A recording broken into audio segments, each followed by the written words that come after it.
Hoje nós vimos um exame que mede como está a situação dos seus ossos. Aí a gente fala disso e pensa, mas como que eu posso prevenir justamente pela minha idade, ou hábitos errados, esse problema que é a osteoporose?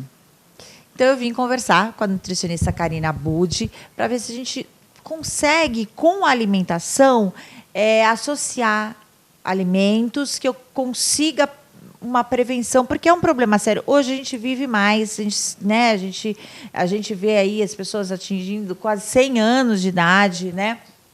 Então, pessoas de 80 anos ativas, trabalhando. Meu pai tem 82, trabalha até hoje, super ativo. E aí tem sempre esse medo, né? A gente vê quando tem pessoa idosa, ela caiu, e aí por isso quebrou o fêmur ou quebrou outra parte do corpo. E não, a gente sabe que ela caiu, ela quebrou o osso, por isso que caiu, que já é a osteoporose. E mais em mulheres do que em homens, né? A gente tem como prevenir já antes, assim, já na juventude, para que tenha ossos mais fortes? Sim, né? É muito importante até a abordagem disso, porque a osteoporose não é uma... ela não surge. Eu tenho 80 anos, 1, 2, 3, surgiu osteoporose. É um desgaste ósseo, né? E dependendo do quanto você conseguiu colocar de osso dentro, de cálcio, de magnésio, porque o osso não é só cálcio, né? É magnésio, que são das fontes de leguminosas, principalmente o feijão branco, o grão de bico, folhas verdes escuras, que é a vitamina K, é o próprio colágeno. E isso você forma um bom osso durante a sua juventude. Então, hoje, o que me preocupa muito é essa juventude que não come uma verdura, um arroz e feijão, né? E começa a não ter nenhuma boa mineralização. E, com isso, conforme a idade que a gente vai perdendo mesmo, você não tem uma boa reserva, né? Então, assim, a alimentação infantil, a alimentação juvenil, que é quando os hormônios estão lá no topo e a gente precisa para fazer toda essa parte óssea, é muito importante. Mas, lógico, nunca é tarde, né? Então, você introduzir atividade física, que você consegue melhorar a fixação desse mineral no osso. Então, fortalecer a musculatura para não sobrecarregar esses ossos. E a alimentação, né? A alimentação mais anti-inflamatória, sem muito cacareco, sem muitos refrigerantes, sem muito açúcar, para você evitar essa inflamação e, consequentemente, uma desmineralização óssea, se assim eu posso falar. Então, se a gente for pensar em incluir agora, no dia a dia, qual o alimento que não pode faltar na mesa todos os dias?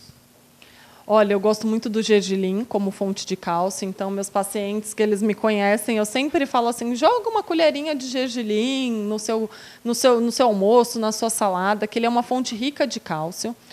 E é legal, porque assim, você não deu tempo para fazer alguma coisa rica em cálcio, pronto, jogou o gergelim. Gergelim eu também sempre tenho em casa, e o branco e o preto.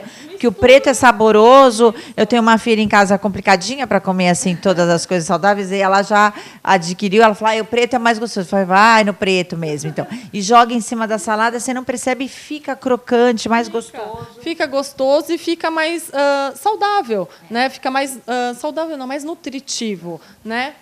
Bom, então gergelim. Gergelim é um. O grão de bico, pelo menos uma vez por semana, é interessante você estar colocando como fonte de magnésio. Em árabe isso não tem problema, que faz parte do nosso dia a dia. Que mais? As folhas verdes escuras, como vitamina K, né?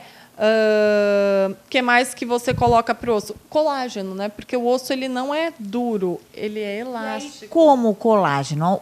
Em que alimento eu vou encontrar? Então, isso normalmente os avós lembram quando fazia canja com a galinha e tal. Vai fazer isso. Então, assim... É um tano de boi, não vamos fazer. Então, isso é a coisa mais naturalzinha que a gente vai ter. Mas hoje tem vários colágenos. Então, a gente pode suplementar? Sim, e deve, né? Porque hoje nem sempre todo mundo pode estar colocando isso, porque é mais gorduroso, mais calórico, dependendo do tipo de plano alimentar, você não tem essa possibilidade. Então, você suplementando com um bom colágeno, que não venha com muito açúcar, porque hoje você toma alguns colágenos com muita maltodestrina, então, que é um açúcar de alto índice glicêmico, aí você acabou com a função do colágeno. Então, colocar colágenos mais naturais, hidrolisados. Hoje tem colágeno para todo tipo. Tem colágeno para articulação, tem colágeno... Enfim. Aí você consultando um profissional gabaritado e colocar. Isso que eu ia falar. Eu sou a favor da suplementação, mas para uma reposição, né? Então, quando você não tem, né, por exemplo, como a gente falou, colágeno, tutano de boi, não adianta você falar para mim, eu não vou fazer isso em casa, né? Nem é feio fazer ela falar isso, mas eu não vou fazer, gente. Não tem conseguido. Hoje não é mais hábito. Sei que as pessoas não vão fazer também. Então, tem aí no mercado, a gente pode usar a suplementação, mas sempre com a orientação do nutricionista, porque senão você acaba colocando e sobrecarregando o rim, fígado, né? De uma maneira errada, como você falou, a gente não sabe o que comprar, que substância que tem ali, se tem muito açúcar, se tem muito sódio. Então, é sempre importante a consulta com o nutricionista. Né? Com certeza. Um profissional que esteja gabaritado para te orientar, ver qual que é o seu hábito. Às vezes, dentro do seu hábito, você não precisa suplementar com colágeno, só com o tipo de alimento. Você fez a dessintometria, está estabilizada, não está... Então, assim, não tem o porquê você colocar a suplementação. Né? Então, sempre com um multidisciplinar funciona. Né? A gelatina? Então, a gelatina é um colágeno, mas ele é um colágeno, ele não é hidrolisado. Né? Então, assim, nenhum colágeno vai lá e vai chegar e vai para o outro. O que é hidrolisado? Hidrolisado, vamos dizer que já é quebradinho. Tá? Então, é uma molécula maior, de difícil digestão.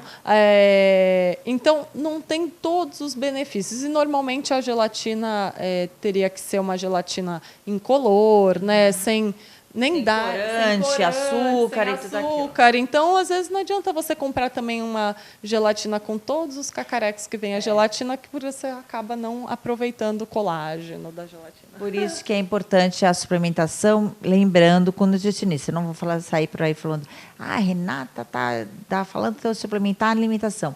Mas não é isso. Com uma nutricionista, sim.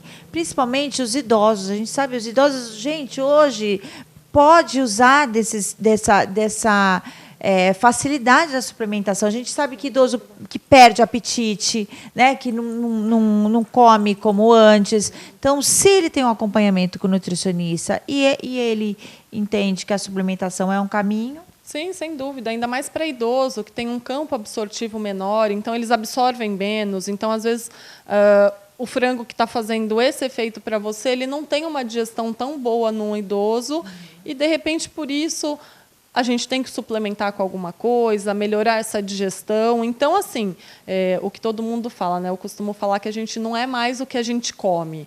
A gente é o que a gente come, consegue digerir, consegue absorver e consegue ressintetizar. Se algum desses passos estiver quebrado por algum motivo, ou idade, ou doença, ou enfim, a gente tem que saber aonde modular. Então, aí entra suplemento, não suplemento. Então, esse é o mais interessante. Você falou uma coisa importante, que é a digestão, né? Então, não adianta nada você colocar para dentro se o teu organismo não está sabendo absorver o que precisa e expelir o que não precisa, né? Então, por isso, sempre um profissional aí para te orientar.